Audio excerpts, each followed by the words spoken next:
When I return to the Great Ace Attorney Chronicles. Oh, there you are, Odo.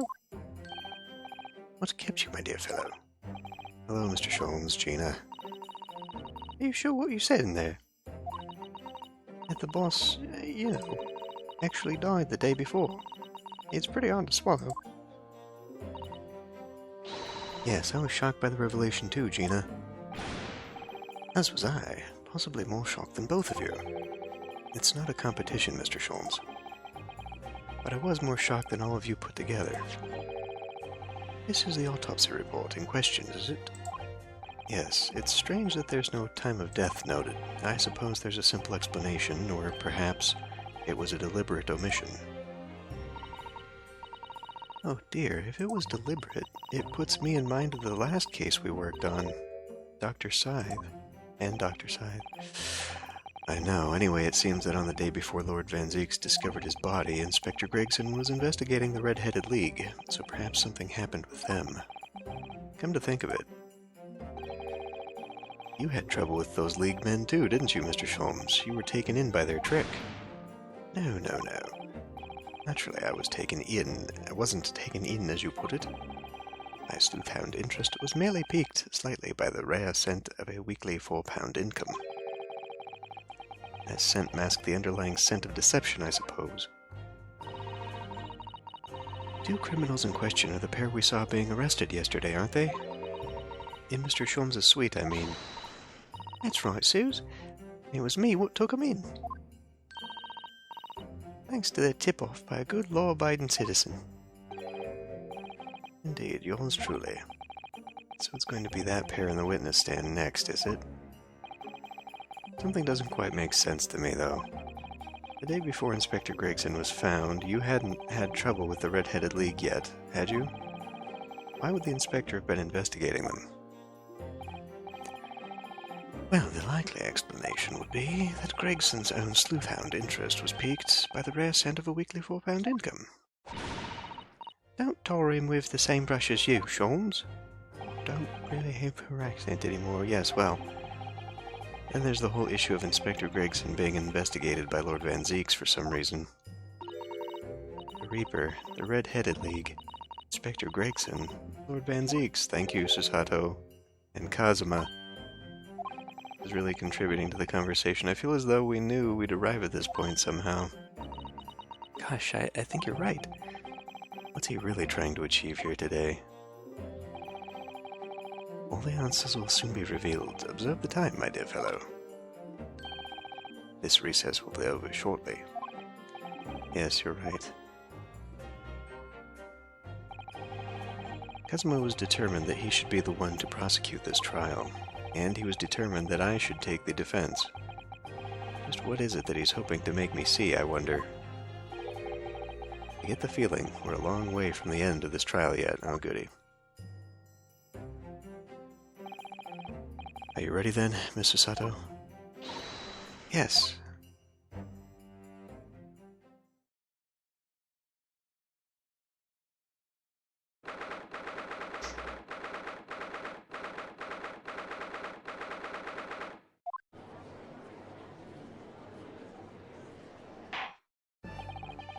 In the name of Her Majesty the Queen, I hereby declare this court to be in session again. We resume the closed court hearing of Beric Van Zeeks, here present, who stands accused of murder. Now then, Prosecutor Asogi. My lord. Have you summoned the witnesses as requested?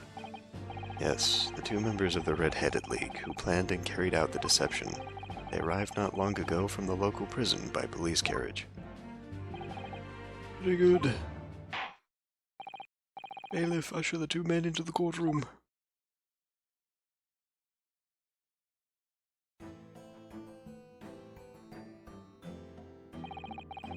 These two men are currently being held by the police on suspicion of attempted extortion. You may omit your occupations, but state your names now for the court. I am Fabien de Rousseau, a descendant of the great de Rousseau family from Nice in France. And my name is Peppino de Rossi. I am the third son of the great Familia de' Rossi, the landowners from Napoli. Two men first became acquainted at a boarding school for European nobility. Those who graduates at Timsik are the future leaders of Europe. But do you have any idea how boring it is to be born with this noble blood? Hello. I make it my mission to get the better of the world by employing the little gray cells of my brain. That is all I am trying to do, huh? So that's the only reason for this whole grand deception you've been carrying out? Oui. You could say that. Not too bad, eh? He has the grand ideals, but the petty plans. This strange combination is the charm of the hilarious brothers. See, capo. Listen to me, Peppino. I have two things to say to you. Eh? Are you about to tell me one of your grand anecdotes? This is ridiculous. First, I want you to stop calling me this capo. And secondly, we have no the hilarious brothers. This is serious business. Che bello, there it is, the capo's trump card, the furrowed brow. It is deep, huh, capo? The furrow and the meaning of your words. The court has been led to believe that under the banner of the Red-Headed League, you have conspired to swindle money from unsuspecting members of the public. Is this true? Oui. And what exactly was the nature? Fuck, I'm screwed. And what exactly was the nature of this deception by which you planned to defraud? Lord, I will explain it. No, capo. Leave it to me. Leave it to me. As you see, we both have the vivid red hair, no? At school, we were teased for this without pity. The capo here, he has many times behind the schoolhouse crying like the Trevi fountain. Don't know what that means. We, those dogs, one day the world will respect us redheads. Every night he would bury his head in a pillow. Okay, enough, Peppino. I will explain the rest. The first step was a newspaper advertisement. About 1 week before the plan, I'm now adding in. This is fucking killing me. About 1 week before the plan was put into operation, we listed the same notice in every paper in London. Yes, we saw the notice. It was this one, I believe, entitled "To the Red-Headed League." Oh, wait, I'm honored that you have seen it. It states that the only condition for joining the league is having flame-colored hair, and that if you satisfy the interview panel and are admitted into the league, you could receive a weekly income of £4. On the date specified, red-headed hopefuls gathered in droves at a park specified in the advertisement, and from each person present this pair took an application fee of 5 shillings. And with this money to France. It was a plan most elegant, no? No, it was most dishonorable. But to be frank, I'm stunned anyone was foolish enough to be taken in by such an obvious trick. The park was described by one witness as choked with red-headed folk like a coster's orange barrel. And the day on which all these men gathered to apply was the day before the victim was discovered. Crucially, these two men spoke face-to-face with every single person present that day. Oui, I have seen more red-headed people in one day than I will see in the rest of my life. See, and now every time I see the capo's hair, I feel sick to my stomach. Anyway, why have we been summoned here today? Sorry? The date for our trial is not until tomorrow, I was told. Naturally, neither of these men have been told any details about this trial. They've only been shown this photograph. Very good. So, Mr. De Rousseau and Mr. De Rossi, you will now give your formal testimony to the court on the subject of the gentleman pictured in this photograph. Of course, we are always ready to help the law.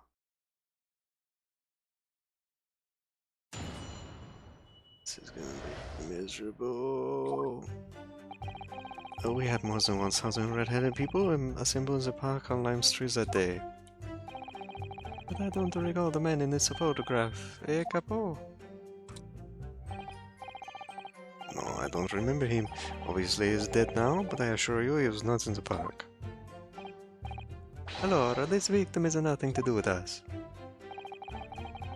You have a lot of answer for, Peppino. It is your fault that we got caught in the first place.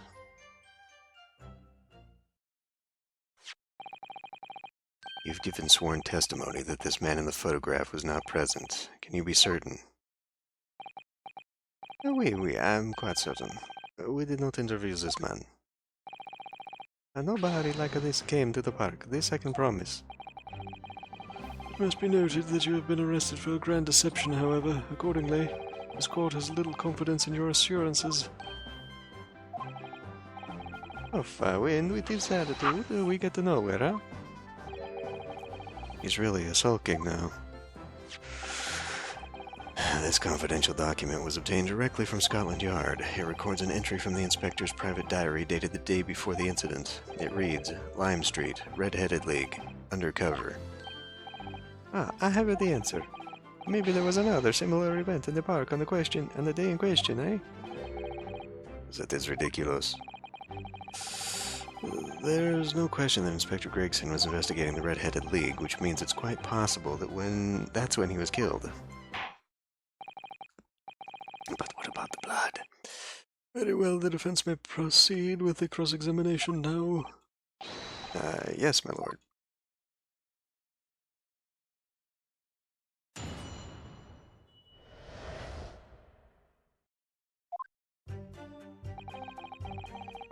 "1,000 red-headed people. Hold it! 1,000 people. That's a very big crowd. It was quite a spectacle. The redheads had come from all over the capital. I see, the capo here, he was a magnetismo animale, eh? And nobody else could attract so many people. If I could be born again, I would be the capo. All those people wanted was the money, Peppino. The £4 a week. Are you suggesting that you spoke personally with all 1,000 applicants?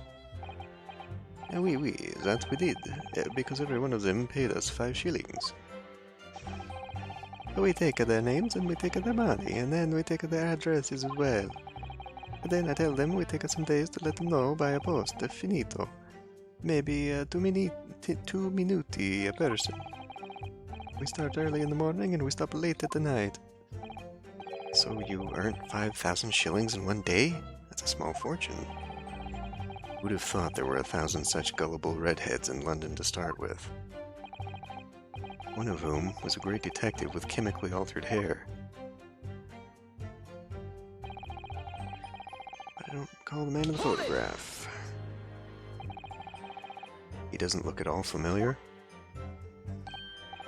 No, I don't think so, and this is a wig, eh? He was trying to trick us. I do not like the people who are trying to trick the other people, says the con artist. If between them they interviewed 1,000 people with red hair, it would be unreasonable to expect them to remember every face. No, signore, I may be small, but my memory is very large. I will never forget a thing. In my opinion, I do not think this man was in the park. But he's not going to give the court a definite, it seems. Hey, Capo, you didn't see a man like this, huh?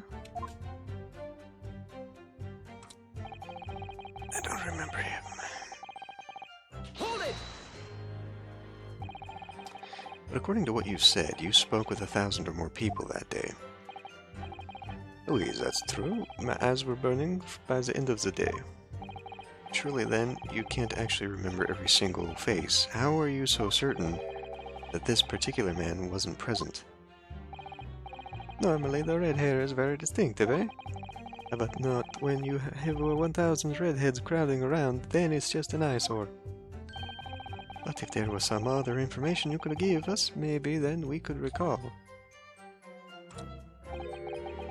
That is not the line, Peppino. Remember, we do not remember him. We are sure of that fact, eh?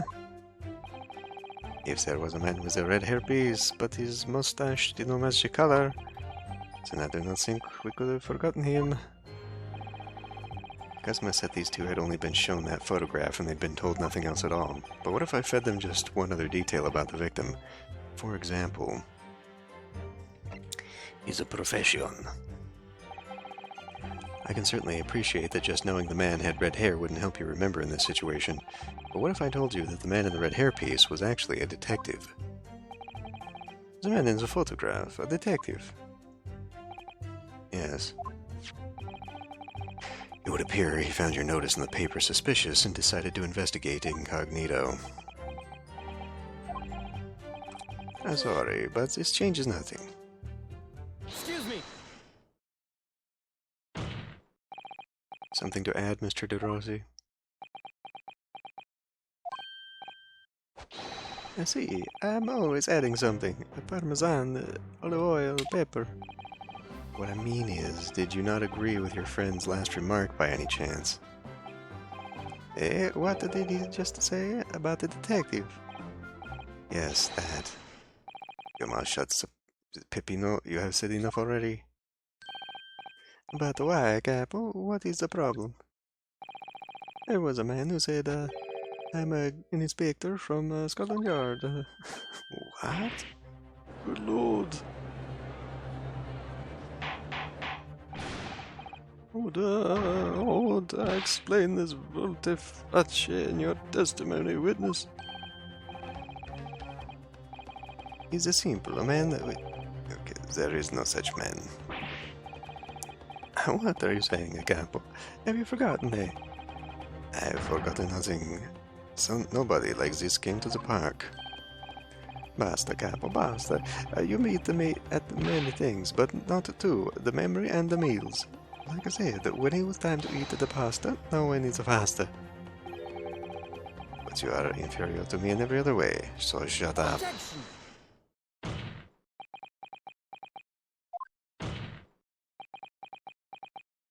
He looks like he broke his hand.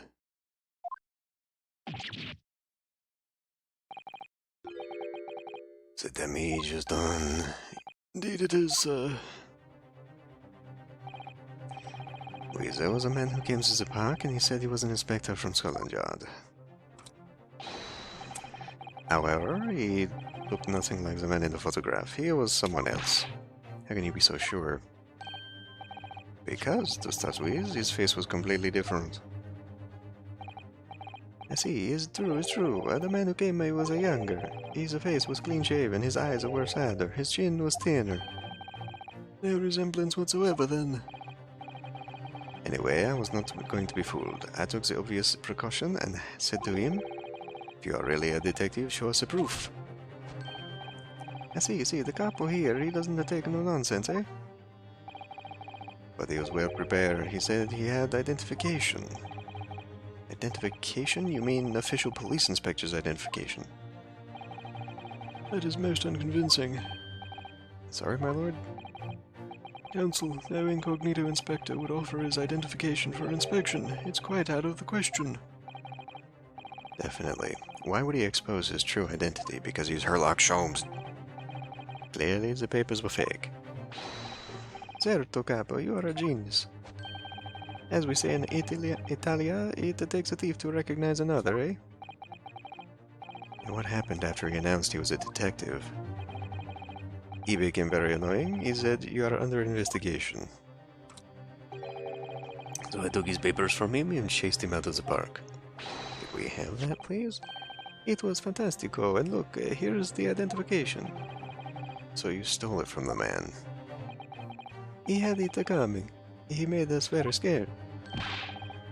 But he was not who he said he was. Indeed, the person described does not appear to have behaved as a true inspector would. However, I believe it would be prudent for these identification papers to be entered into evidence.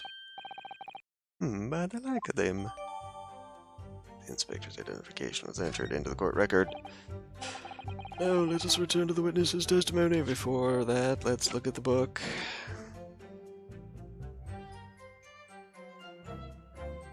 Really?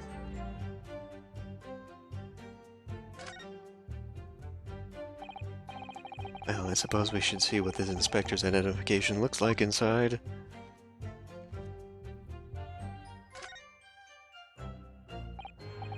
Yes, it definitely looks fake, doesn't it? Out of interest, what name is given? Probably just something plucked out of the air. It's Tobias Gregson. Wait, what? This Scotland Yard insignia looks genuine to me, but how? And the department and identification number details are all correct as well. Has one of you known those? Do you mean to say, I know it seems incredible, but yes, I think this is a genuine identification book issued by Scotland Yard. But that's unbelievable. This is the real thing after all?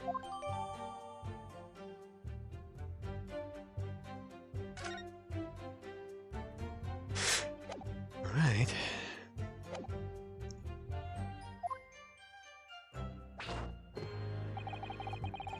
Victim's nothing to do with us. Hold it!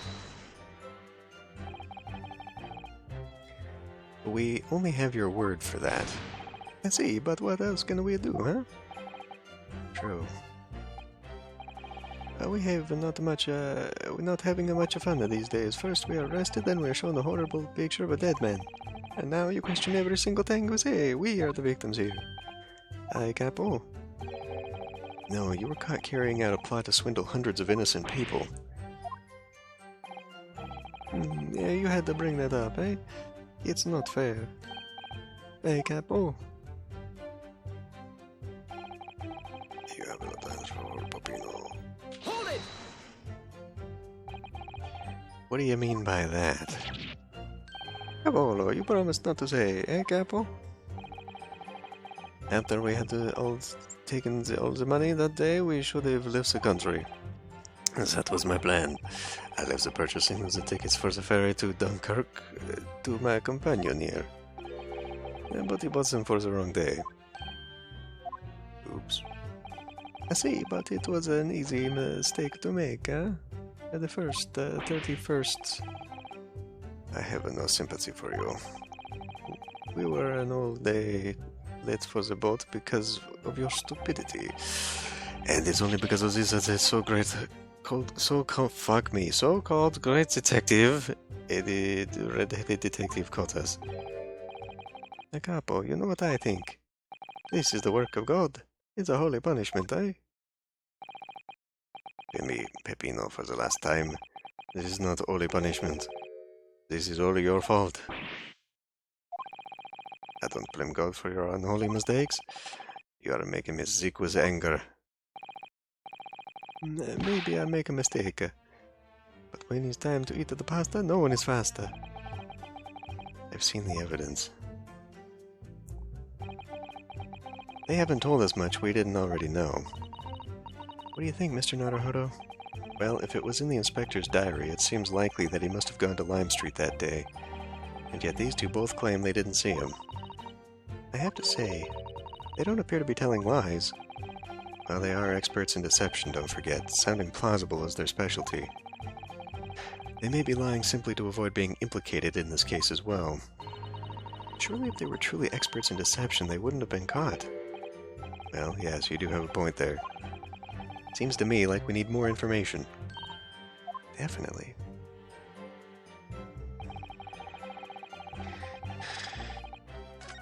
Okay.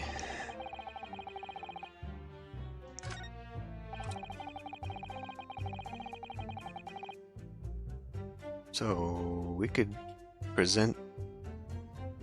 Hold it! not press, present. Because we can prove he was there.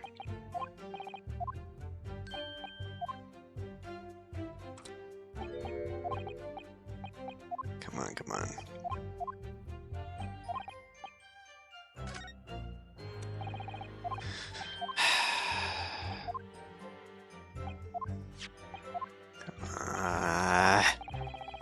It sucks so bad when you make a mistake.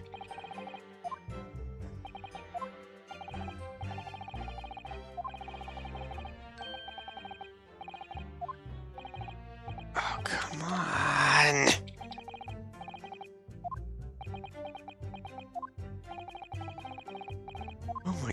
how much dialogue was there in this one?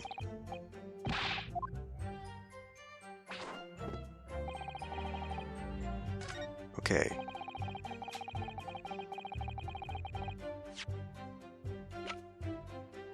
Objection! I wonder if I could ask you to examine this identification book very closely. Miss Lestrade. Why Miss Lestrade? What is your intention here, Counsel? Is this really a fake, or is it genuine? That's the question. Which we can't answer ourselves. Don't be ridiculous. No Scotland Yard detective would allow his or her identification to be stolen.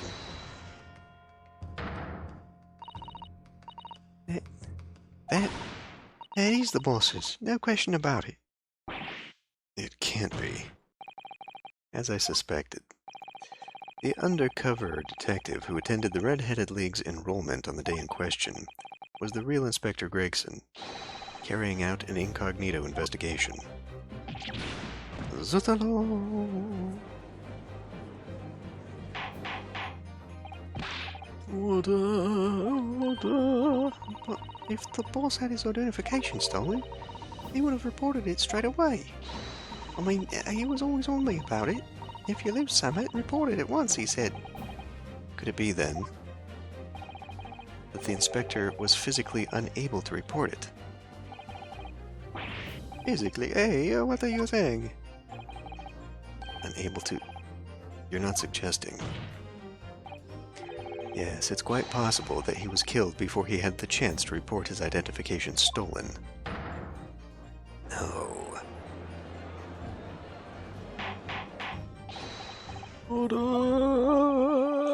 The defense posits that the victim was killed the day before his body was discovered at a different location. Do you two have anything to say about that? I know nothing. I done nothing. Pull yourself together, Peppino. And I can behave a little more like a master criminal than that, no? Now I wish I had returned to Italia. Stop crying, Peppino, please. Otherwise, I... Stop your whining and start talking. Well, I believe the court will need to hear your story with... I know nothing, I don't know nothing. But you will tell everything, or face the worst possible outcome. You'll dry your eyes and testify again about these identification papers and the precise circumstances under which you came by them.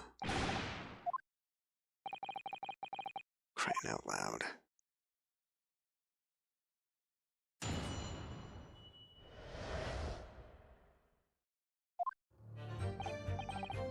The truth is, we took him prisoner and kept him for the night in our secret hideout.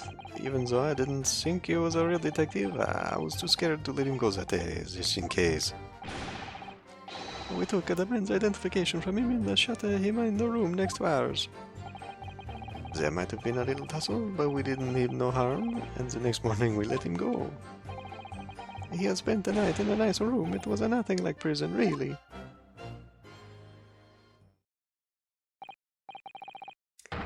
This is outrageous. You imprisoned the man.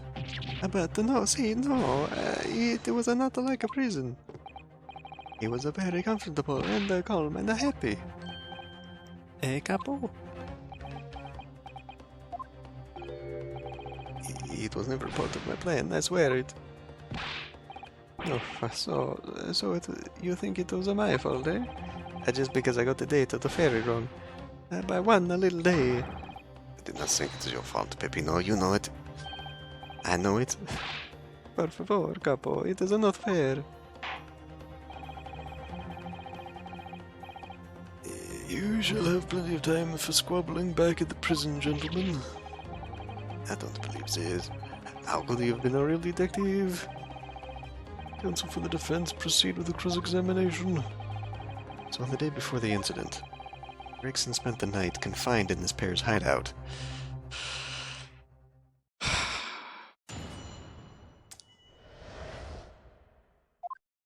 I just want this over with so I can stop doing the voices. The truth is, we took him prisoner. Hold it! Do you realize what you're saying? You have to believe me, I never intended for that to happen. And I'm sure the detective did not intend it either. Either? Either. Do you think? But there was nothing else I could do. See, nothing else. These were the first crime for the capo. He was at the end of his wits. I've told you before, Peppino, that is not the way to describe a criminal mastermind. What about this hideout of yours?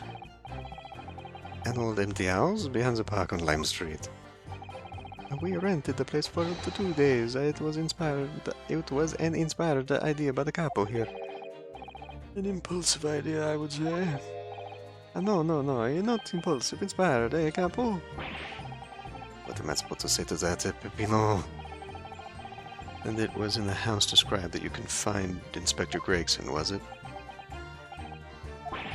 Oui. But you have to remember, I was under the impression that he was a pretender, not a real inspector. Doesn't quite add up, though. If you didn't think the man was a real inspector, there would have been no reason to take him prisoner, would there? No, you're right, but we couldn't be completely certain. No, I didn't think he was a real detective. I was too scared to let him go. Too scared? Why? Because why had he come to the park? We didn't know. There was a chance that he had seen through my plan. And if that was the case, he would go straight to the police station to blow the whistle on us. But if he was just feigning to be an inspector, he was up to no good, huh? Without a doubt. I think most people would agree that it's you two who were up to no good. Well, see, you might be right. Capo. The point is, we were not able to escape from England immediately. That is why we had no choice but to take the man prisoner. But I don't understand why the inspector felt the need to show you his identification in the first place. See, I ask myself the same question. We were writing down the names and addresses of all the people who were who we took 5 shillings from that day. I've forgotten what the name said, but the address startled me. See, address, Scotland Yard, the Homicide Division, he said. What? He probably didn't like your face, Peppino. Anyway, I was not rude. I just politely asked him why he said that. And that's when he started to say he was an inspector. Not long afterward, he took out his identification. What was Inspector Gregson playing at? Tell the court what happened next. You took him back to your hideout, you say. I see, I did. Took his identification and shut him in the room. That being this identification book here, correct? See, that's the one. What made you believe that it was a forgery? I never seen a real one, of course. But he was so suspicious of this man. Allora, I was thinking it must be a falso, capo? Oui, it is just as Peppino has said. We were convinced it was not genuine. Genuine. And so together... Fuck. And so together, the hilarious brothers, we took the man captive. All we did was shove him inside a locker room. Then we made preparations to transport all the money. And for a penny and for a pound. There might have been a little tussle. Hold it! What do you mean by a little tussle, exactly? Huh? Oh, it was nothing, just a minor incident. The falso inspector, he was a real piece of work. Capo. What happened? Oh, well, it was a disaster. We make him a nicer room, and what does he do, huh? In the middle of the night, he tries to escape through the ventilator. Can you blame him? We chased him, and we caught him again. And you blame us. Wait, you didn't shoot the man in your haste, did you? So, who do you think we are? Of course not. I simply got hold of him again and took him back to the room. Excuse me. Mr. De Rossi, is something wrong? Me. Something Mr. De Rousseau just said seems to make you, well, it seemed to make you act even more strangely than usual. What was that all about? Well, at times like this, you don't want to have the capo after you, believe me, and I speak from a personal experience. Personal experience. That is enough, Peppino. There's no need to say more. The truth is, the night before we put the Red-Headed League plan into action, I was scared.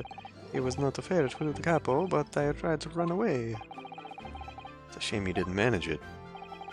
How about the capo here? He came after me like the turbine, and he dragged me back to the house, kicking and screaming.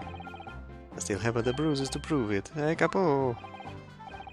Bruises, you say?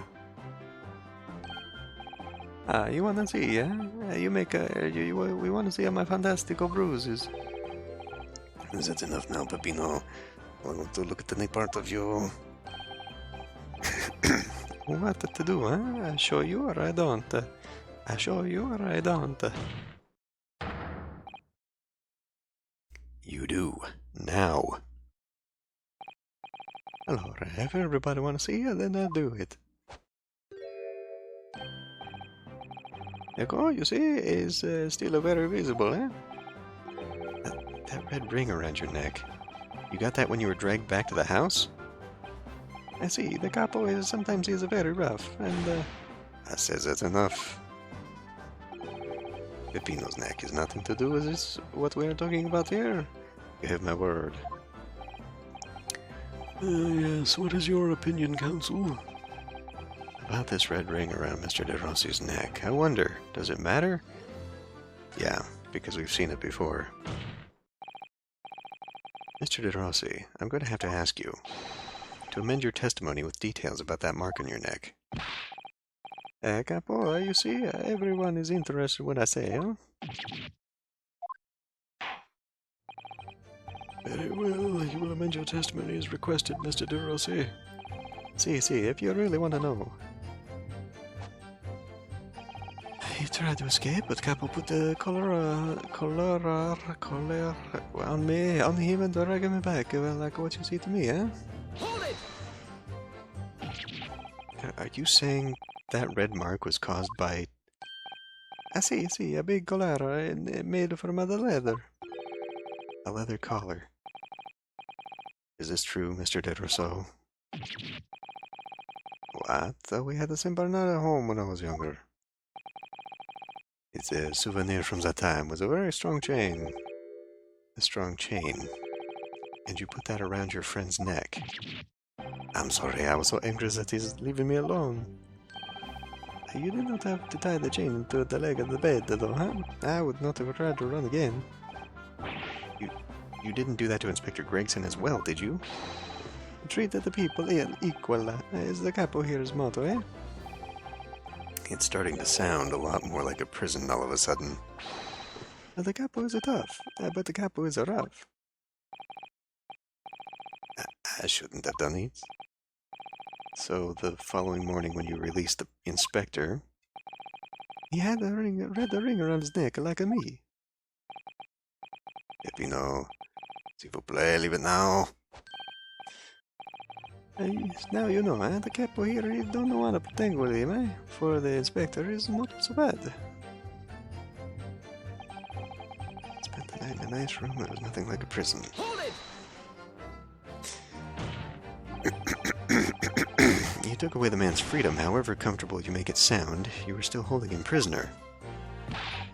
If you say that, then I say this, there is something that takes away our freedom too, the lack of money. So we are the prisoners as well, all of us. And no money, no freedom, this is the truth. It makes me mad and it makes me sad, but what can we do?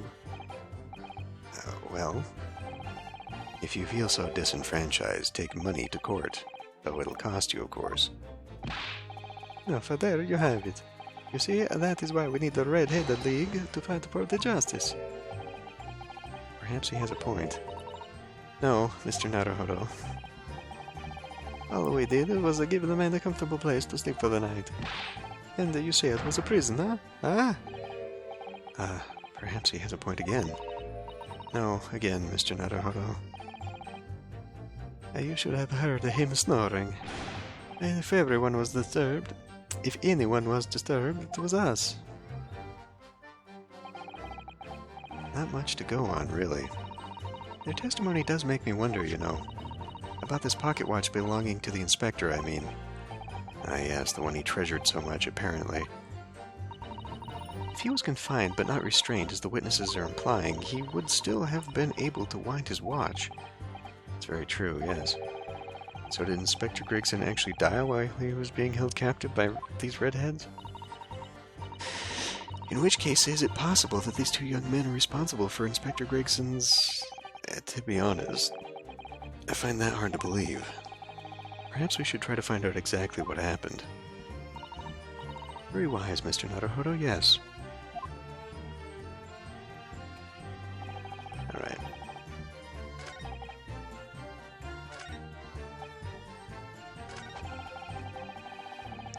He put the collar on him. Okay.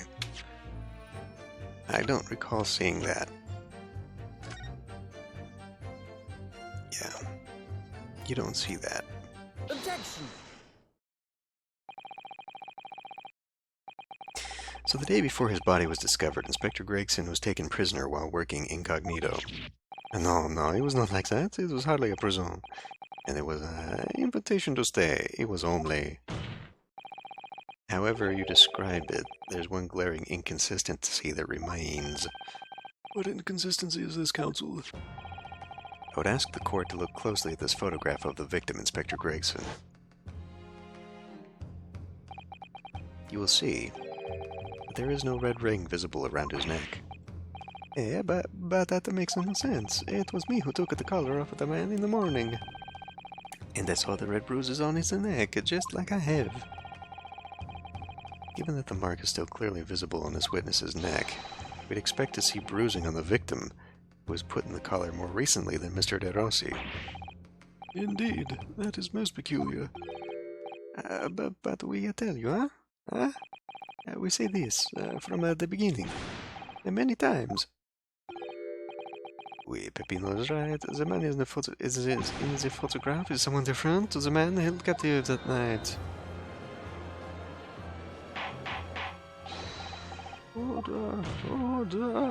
It would appear, then, that on the day before the incident, the man who visited the park on Lime Street posing as an incognito inspector was not Inspector Gregson at all. If that's true, however, how do you explain the inspector's identification? This is a genuine identification book issued by Scotland Yard. It's inconceivable that someone could have stolen such an important item from the inspector. The prosecution made that assertion itself.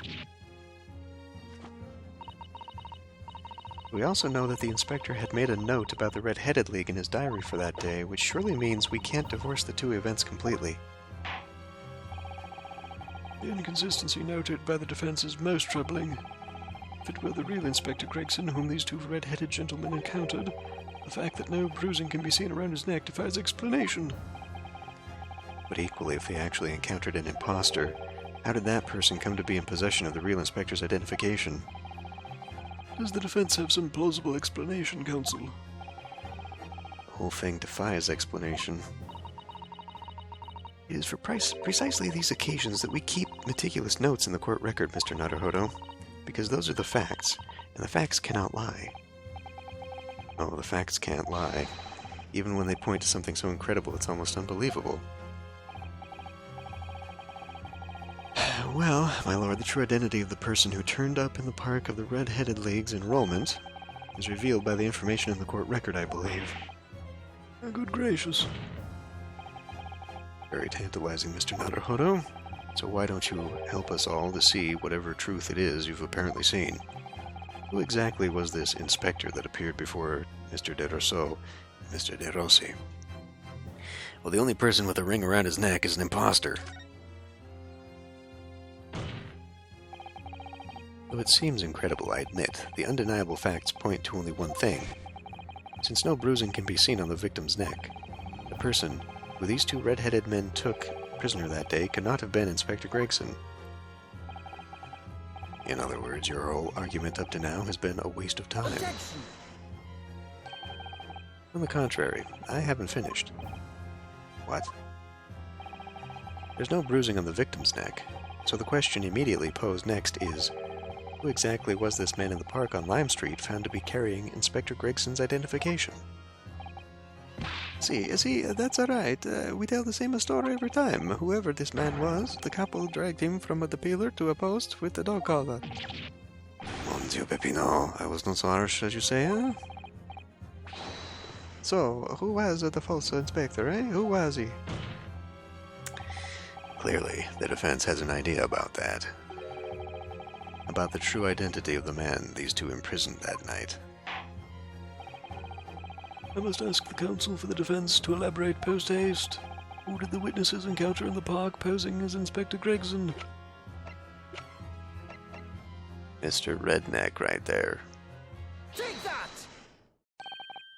Yeah, goodness me, isn't that... One of the witnesses who was in the stand in this very courtroom earlier today. A nameless man whose only occupation appears to be peddling hearsay to passers-by. What on earth would a street seller be doing with a police inspector's identification papers?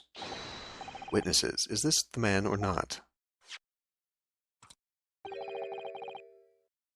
What has happened to his lip? I see, this man is not for the red-headed league, eh? He is looking for the twisted lip league, no? Perhaps rather than making such a rash claim next time, you should bite your lip instead. It seems improbable, yes, but one undeniable fact remains. During his testimony earlier, I noted something around the man's neck, a red ring of bruising. Eh? Nani? The defense demands that Mr. Gossett be brought back to the stand.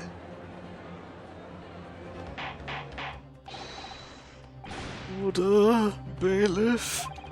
Bring the aforementioned witness back into the courtroom, immediately.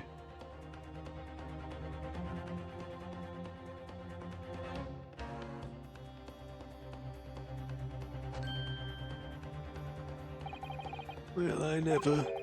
An undeniable ring of bruising indeed, and identical to that of the witness beside him. Now, what's going on here, Ray? I've always had this, me. It's a birthmark, isn't it? Birthmark, you say? I assume the reason you've been recalled to the stand has been explained to you. Somewhat about an inspector again. But I'm telling you, you've got it all wrong as usual. You're denying all knowledge of it. Well, of course I am. Are you trying to kill me with all this nonsense, huh? Well, at least you'll have more stories to peddle back on Fresno Street, won't you? Now, we're going to need you to testify again. And you, Mr. De Rosso and Mr. De Rossi, I'm sure you'll cooperate, won't you? Do we have any choice? We are in a big trouble, eh, Capo? That's quite enough dilatory chatter. Proceed with the testimony. Alright. Okay, we're going to end this one here. Before we get into more dialogue. I'll see you next time.